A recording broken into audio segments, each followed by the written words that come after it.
والحسين على القاسم محمد اللهم صل على محمد آله أهل الطيبين الطاهرين المعصومين المظلومين ولعنة الله على أعدائهم ومنكر فضائلهم وقاصدي حقوقهم أجمعين من الآن إلى قيام يوم الدين. أما بعد فقد قال الله سبحانه تبارك وتعالى في كتابه المبين وهو أصدق الصادقين وقوله الحق. بسم الله الرحمن الرحيم. إنما يريد الله بما عنكم الرسالة أهل البيت ويطهركم تطهيرا. صلوات اللهم صل على محمد وآل محترم سامعین مولانا رحمانی، مجھے آج کی یہ مجالس شہزادی فاطمہ زہرا صلوات اللہ علیہا، ایک اور صلوات پڑھے محمد آل محمد، یہ شہادت کے عنوان سے صبح سے مجلس ہو رہی ہے. لہذا ملاحظہ کریں کہ میں نے آپ کی خدمت میں جس آیت کریمہ کی تلاوت کی اور اس کا شرف حاصل کیا، یہ قرآن کی بڑی مشہور معروف آیت کریمہ ہے اور قرآن وہ الہی دستور ہے جسے ہم نہیں غیر مسلم جو قابل پڑھے لکھے ہیں جو یہ کہتے تھے کہ کوئی اللہ نہیں ہے، اس قرآن کو پڑھ کر انہوں نے کلمہ اسلام پڑھا ہے.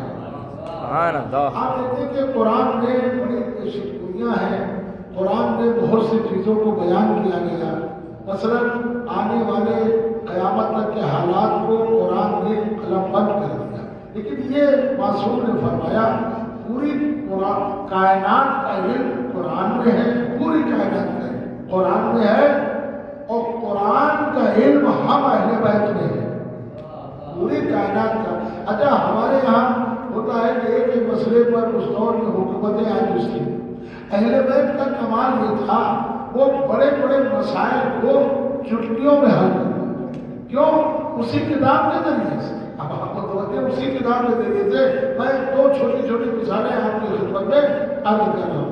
آپ سوچیے چاہے قرآن ہو یا اہل بیت ہو، ان دونوں کو سمجھنا بھی ضروری ہے اور ان دونوں کا دامن تھامنا بھی ضروری ہے. نبی نے یہ نہیں فرمایا کہ میں قرآن چھوڑ کے جا رہا ہوں، خالی نبی نے یہ نہیں کہا کہ میں اہل بیت کو، فرمایا میں دو چیزیں چھوڑ کر جا رہا ہوں جو ثقلین ہیں، دونوں بھاری چیزیں ہیں، وزنی چیزیں. اور یہ بھی وعدہ کیا جب تک تم ان سے متمسک رہو گے تو کبھی گمراہ نہیں ہوگے. دیکھیے تمہید ہے بس 2 سے 5 منٹ کی. اب آپ ملاحظہ کریں اہل بیت نے بڑے بڑے مسائل کو یوں چٹکیوں میں حل کیسے کیا. اب آپ کہیں گے میں چھوٹی سی مثال دیتا ہوں. مولا جی کے دور میں بڑی پریشانی تھی، اس فیصلے سے لوگ عاجز تھے. تو کہا صاحب کیا؟ کہا صاحب عورتیں 2 ہیں، بچے 2 ہیں، مگر فیصلہ کرنے والا عاجز ہے. کہا صاحب عاجز تو ہے. وہ کہا صاحب ایک بیٹی ہے اور ایک بیٹا ہے. تو بیٹی کے لیے کوئی نہیں عورت کہہ رہی، دونوں دعوے دار ہیں بیٹی کے لیے.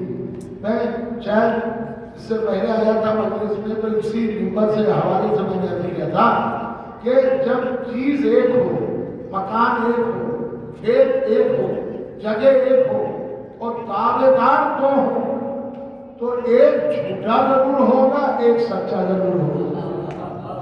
یہ آپ ملاحظہ کریں. کیس چلنا یہ ایک الگ بات ہوتی ہے، لیکن جب 2 لوگ ہوں گے دعوے دار تو ایک جھوٹا ضرور ہوگا اور ایک سچا ضرور. ہمارے یہاں ایک مسئلہ یہ بھی ہے، ہم شخصیتوں کو دیکھتے ہیں. معصوم نے ایسا تو یہ ارشاد فرمایا شخصیتوں کو دیکھ کر فیصلہ نہیں ہوتا کہ طویل ہے. آپ کہیں گے جیسے مولانا سے جنگ جمل میں ایک صحابی کو مولانا کے بہت قریبی وہ شک میں پڑ گیا. بہت سی چیزیں آپ کرنا چاہتے ہیں ہم کرنا چاہتے ہیں لیکن ہماری سمجھ ہی نہیں آتا سچائی کدھر ہے جھوٹ کدھر ہے حق کدھر ہے اور باطل کدھر ہے. مولانا نے نہج البلاغہ میں فرمایا ہے جھوٹ میں سچ ملایا جاتا ہے. جھوٹ زیادہ ہوتا ہے اور سچ تھوڑا زیادہ اس میں انسان پہچان نہیں پاتا. کمال اہل بیت یہ ہوتا ہے کہ یہ سچ کو الگ کر دیتے ہیں اور جھوٹ کو الگ کر دیتے ہیں. آپ کہیں گے تو میں اس کی مثال دے رہا ہوں سے آئیے چل بیٹھ اور صلوات محمد آپ میں جو جملہ کہہ رہا ہوں آپ متوجہ ہمارے یہاں ہم شخصیتوں میں ڈوب گئے. شخصیت کا مطلب لباس پہناوا مقدس یہ کچھ ضروری نہیں ہے. ہم جگہ میں ڈوب جاتے ہیں اور یہ مکی کا رہنے والا یہ مدینے کا رہنے والا صحیح بات ہے ہم معلوم ہو گئے. جگہ کا بھی کوئی مسئلہ نہیں ہے. کوئی ضروری نہیں ہے کہ نبی کے پہلو میں ہر بیٹھنے والا جنتی ہو.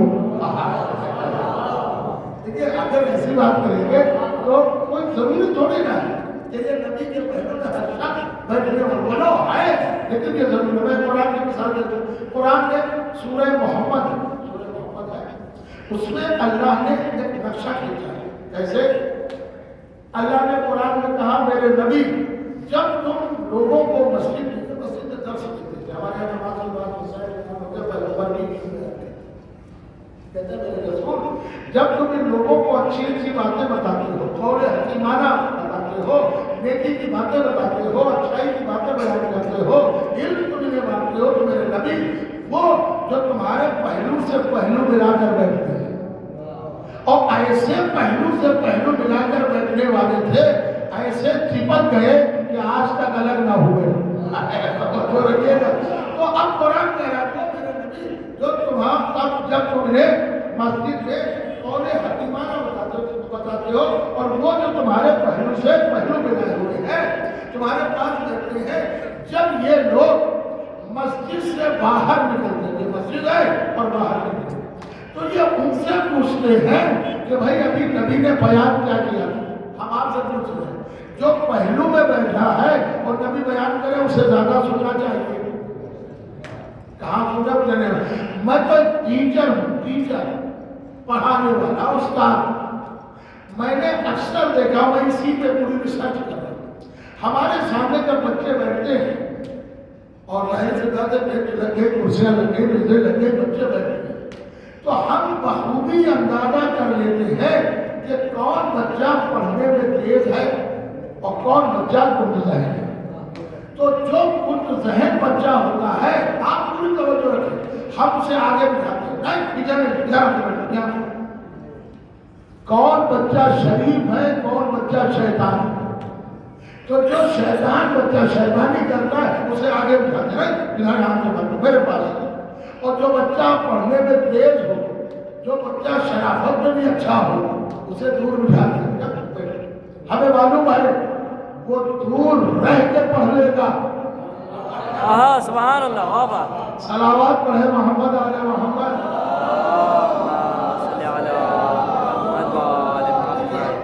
جب تک ضرب میں صلاحیت نہ ہو قربت کا فائدہ نہیں ہے.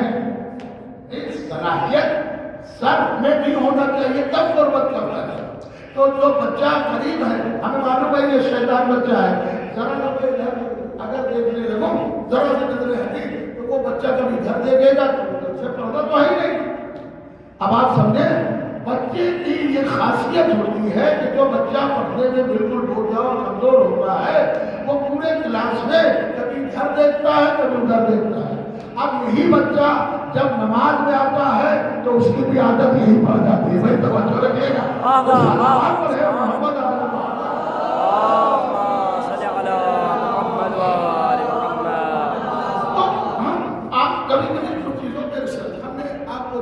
آپ کو دیکھیں تو شاید ہم سمجھنے کے معمولیات اس سے نہیں ہوتے آپ کے ہمارے سمجھنے سے ہی معمولی. دیکھیے یاد رکھیے معصوم نے فرمایا ہے شخصیت کا تعلق لباس سے نہیں ہے. شخصیت کا تعلق لباس سے نہیں ہے. شخصیت کا تعلق کردار سے. شخصیت کا تعلق کردار سے. اور یاد رکھیے گا قرآن آگے آگے کے سلسلے صلوات اور محمد علیہ ایک اور بابت بلند صلوات.